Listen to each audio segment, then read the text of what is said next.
Okay everyone, welcome back to the channel for another video on Gran Turismo Sport, and we're back with the FIA Nations Round 4 highlights at Suzuka in Group 3. So if you do enjoy these videos and you do find them useful, if you enjoy the racing content, please make sure you subscribe to the channel and hit that like button. It's really important that you do that. It helps the channel out massively. So yeah, big thank you to all the people that do that. We're going to show you the highlights of Round 4, like I say, at Suzuka. So I was driving the Porsche. The best car for this race was probably, I say probably, it was 100% Nissan GT-R. For top split, which we were in here, everyone was in the Nissan GT-R, and we here were showing the qualifying session, which I had to go for on my second lap on the tyres. You can see we've already got quite a bit of wear on the tyres from that the out lap and the first lap. Unfortunately, I made a mistake on my first lap, so had to try and find someone with a bit of slipstream. Managed to just get into Lopez's slipstream in that Nissan GT-R. He was a very fast driver around here, but managed to just about keep staying in the slipstream. You can see on this lap at the moment, we're just about in the distance, almost losing it here, but I think that might have been a benefit to lose it at that point where we did, because then we could get through these corners without that loss of aero. Fast forwarding again into the traction zone, you can see really good traction out of that corner, means that we just about stay in the slipstream on this lap. Now, a good lap normally, I think the Porsche would get a 56.5, I think with slipstream 56.4 if you do it on your first lap, but the second lap it tends to lose a little bit of pace.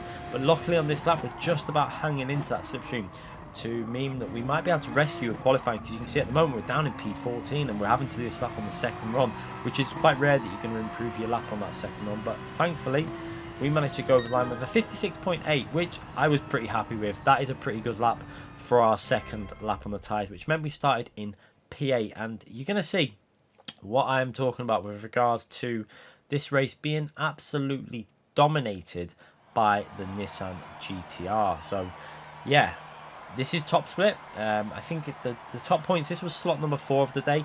We were driving really well in the Porsche all day. The only race we didn't drive too well was the first race of the day. Other than that, I was driving really solid, getting it around P10. Just couldn't hook up the qualifying, which was frustrating again. But yeah, you can see the whole field, every car Nissan GT-R. We come to ourselves in P8 in the Porsche. We have one other car that's not in the Nissan GT-R, starting right behind me there, Blay in the Alfa Romeo. And every other car in the race all the way down to P19 was in the Nissan GT-R. And this really does sum up why, it's obvious it was the meta car here. Very, very fast down the straights. And also this car was insanely fast on the soft tyres. So on medium tyres, I don't think there was a huge amount of difference between the Nissan GT-R and the Porsche in terms of its race pace, although it probably was still a little bit faster, because you could actually save fuel a bit better in the Nissan GT-R on the straights than you could on the Porsche. You had to kind of push on the Porsche.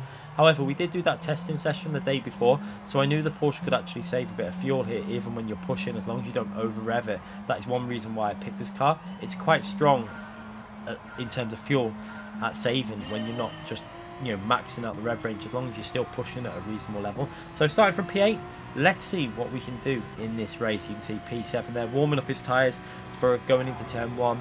Very essential to do that when you've come from a long stop section, like with going through all the car positions. You have very cold tyres, so turn 1 was lethal. First race of the day, I got caught out there, and we saw a lot of drivers getting caught out at turn 1 throughout the day. It was very common. But yeah, medium tyres going okay so far. And we can see I found that the Porsche was quite strong on the medium tyres. This is one area where I found the Porsche pretty good. It felt really nice on the medium tyres. You can see we're all over the Nissan GT-R in front of us, trying to put him under some pressure. I really wanted him to get a move on, because I didn't want him to lose the slipstream to them cars up ahead. And yeah, I obviously wanted to try and get in their slipstream. So yeah, going through here, trying to stay as close as we can. We can see we were able to take a little bit more speed through the corners than that GT-R, and also the traction zones seemed very, very strong with the Porsche. You can see there, so much more traction than that GT-R. We're going to have a little look down the left-hand side.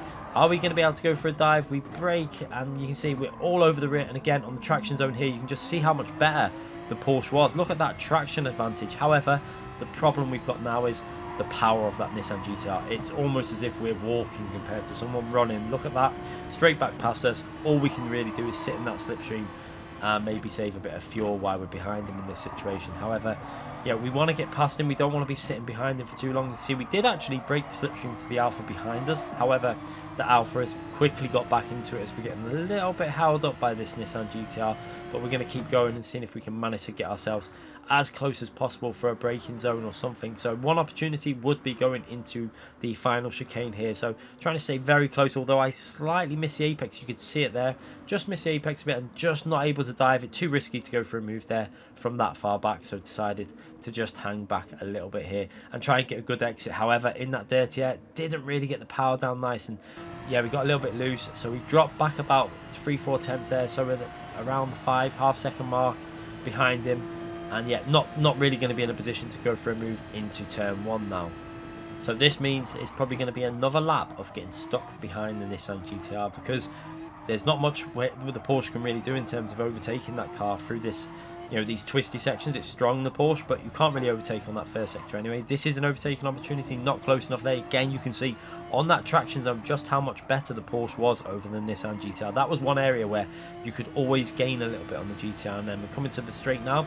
You can see Blade behind us having a look on us, but there's not much I can do. I'm just trying to stay as close as I can and look for an opportunity. Again, we're too far behind here, so this time I need to make sure I get a nice strong exit from the chicane. So I made sure I braked nice and early, got into the apex really nice, and on the throttle really nice there in second gear.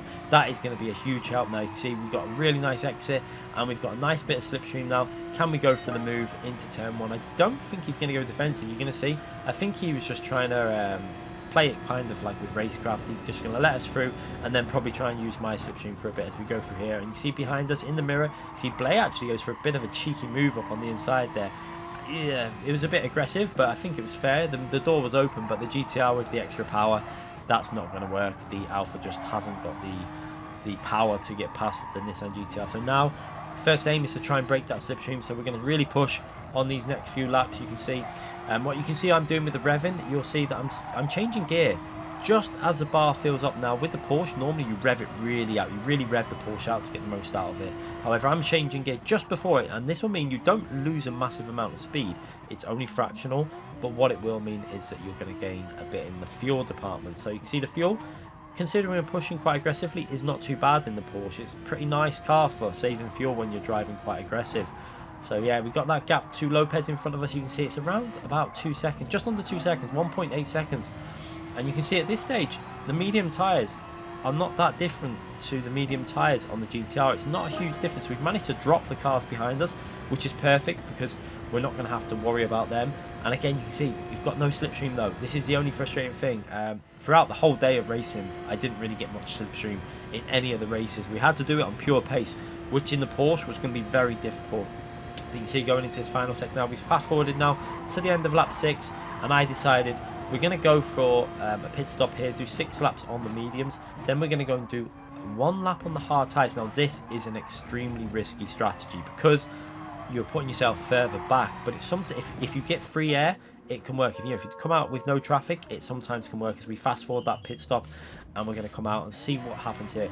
We're coming out of the pits with the hard tyre, and we just about come out ahead of Blay. So Blay had obviously pitted for the soft tyres after running the mediums. He's going to try and do an undercut and then maybe do a few extra laps on the hards at the end. But you can see we've come out ahead. This is actually really important because we're racing Blay at this point. He was only a little bit behind me when he pitted, so we've managed to not get overtaken by him when he did the undercut on the softs. And also now we can try and hold him up maybe a few corners, just make him lose half a second to a second on this lap, which will then help me be further ahead of him at the end of the stint. He's flashing there, which I know, but there's no way I'm just going to lift and let him pass. So I'm not sure if he was flashing just to say, keep your normal line or whatever. He possibly was saying that, but we're not going to let him through at this stage of the race because, we're racing, and I know that this point now, as long as I race clever and I try not to lose any time on my laps, which at the moment we're doing quite well. We're braking nicely into the apex, on the throttle nicely. We're not losing any time to, if he wasn't there, we're just taking the tight line through here. The Alpha's going to have to try and go around the outside there, but that's not really going to work. But through here, you can see what I do. I kind of expected him to go for a dive on the inside, so I kind of left the door open, just braked you know, a little bit early, kept a wide line, let him take the inside line, and then I do a little cut back here so that we can now pick up the slipstream for this, you know, this straight, and we're going to use any opportunity we can to save a bit of fuel. So short shifting now, you can see I'm shifting very early, just trying to save that little bit of fuel. Even if it's only for this straight, it could be very important towards the end of the race, you never know. And then yeah, into 6th gear, lifting there just as we go through here, because I was getting massive amount of slipstream considering that we were short shifting like that. The Porsche actually really good in a slipstream when you short shift. I was actually quite surprised at that, possibly why it was actually doing okay at Circuit de la Sarthe as well. But we're going to pit now, 1 lap off the hard tyres. You don't want to run more than 1 lap on hard tyres for this race. It was all about maximising the speed on the mediums and the soft tyres. So now we're going on to the soft stint, and we're going to do 9 laps on the softs, which the Porsche was pretty comfortable with. We actually did a race earlier in the day, and we did 10 laps on the softs. They were worn at the end, but it was still drivable. It wasn't too bad. So we actually did, we knew that 9 laps wouldn't be that much of a problem. And as you can see again, we've come out into total clean air. No one in front of us, no one really behind us. And again, no slipstream to really take advantage of either to save any fuel. So again, we're going to have to do this on pure pace. So trying to keep a nice smooth outlap. Obviously, we don't want to be spinning or getting dirty tyres or anything like that. Just trying to keep it safe and drive a solid race. This was quite a long race. It was around 32 minutes in distance. So, you know, the less mistakes you make, the better in your, you know, when all the strategies come back into play, because people are on all kinds of different strategies here. You have no idea where you are in the race until you get to that final lap. So we're going to skip ahead now to lap 9, and you can see that Lopez is just coming out of the pits there in front of us in the Nissan GTR. So he's going to have fresher tyres than that Nissan GTR, and he's now on them soft tyres, which, like I said before, in that car on soft tyres was insanely good around this track. I don't think there was any car that could get anywhere near it in terms of pace. We're going to try and stay with the slipstream. See, we just about picked up the slipstream, but if we would have been 3-4 temps further up, we would have been in a perfect situation just to sit in this slipstream. However, when you're around 6 temps, 7 temps down, we're losing on the straights because that GTR is still faster, and then through the corners we're getting that loss of aero. So you can see he's just pulling away. And unfortunately for here, you can see we're struggling when we've got that loss of aero for here to stay with him, and you can see he manages to break away from that slipstream. I think we might have managed to creep back into it as we come out of this tight hairpin, because like I say, the Porsche really strong on these type of corners. You can see as we come through here on the throttle nice and early, and the Porsche again manages to gain a bit back.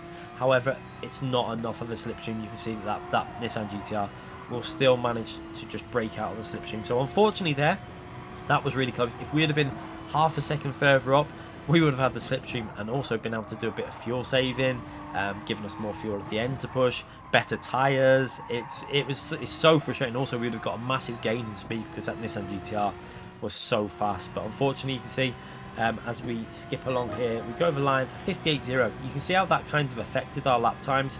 As we go through to our next lap, you can see without any slipstream and just driving on our own, we managed to beat the first lap out on the tyres by 3 temps, and that's without any slipstream. So yeah, it does show you the difference. And again, next lap we managed to go over the line, and we again beat that first lap. So it does show you the difference that it makes by, if you're in the slipstream, maximising it by within 3-4 temps, it really helps you out. But when you're around 6-7 temps, for a car like myself in the Porsche, it's a bit of a disadvantage because you don't gain on the straights, and then you just lose through the corner. So yeah, we're just trying to keep it nice and smooth now. We know that our race is not with Lopez. He's going to have fresher tyres. He's in the Nissan GTR. That car is just so much faster on the soft tyres. It's all about keeping it smooth, which we're doing a great job. I have to say, 58.0, 57s, 57, really nice lap times. No slipstream to do that. That was all done on pure pace, which the Porsche was not the worst car here. Definitely not. It was actually a pretty decent car. I think a lot of people might have overlooked the Porsche. Because if you didn't like that Nissan GTR like myself, I really am not keen on the GTR. I don't like the handling. So I wanted to go a car that I was comfortable with, and we're managing to make it work quite well. You can see we're back up into P8, there it is, and we're on lap 15. Just 1 lap to go now as we've skipped ahead, and we're catching up to Pepe in front of us. So Pepe was losing massive amounts of times as we were going through the laps. he, I think, was short on fuel, as you can see through here.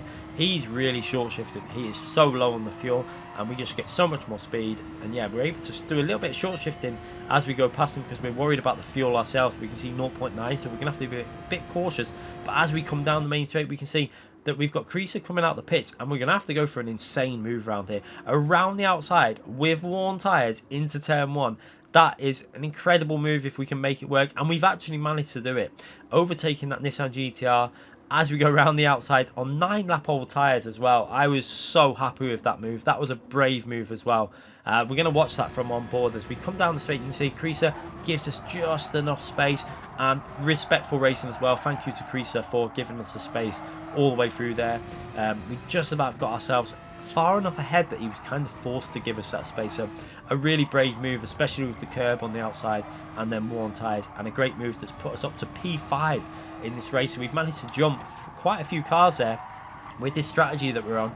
And annoyingly, I think if we would have got that slipstream off of Lopez up ahead, if we would have just got it for a few laps, we could have been looking at a podium in this race. It's quite frustrating we didn't get that qualifying in, because yeah, if we would have got the qualifying in this race and got a good lap in, I think there was definitely a P2 or a P3 up for grabs. But unfortunately, we're going to have to make do with P5 at the moment. Can we hold that Nissan GT-R off all the way to the end? This is going to be a close battle. You can see what we did know is that the hard tyres versus worn tyres was actually pretty strong, because in a previous race we managed to go for a move on Zavizic in the GT-R. We were all over him on that final lap, so I knew that we had to be very careful, getting advantages where we can, like for example that hairpin we've just gone through there, able to get the traction off the soft tyres and just try and hold it on here. You see the front tyres are starting to fade here. We're really lacking mid-apex speed, but that GT-R also, he's on fresh hard tyres, so it's almost identical as we go down the straight here. Now he's going to get a big slipstream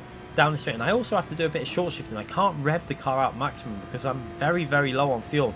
So going into 130R, he has a little look there, but unfortunately he's not able to do much there, as we just take a nice line through there, carrying reasonable speed considering the tyres are completely dead, into the braking zone.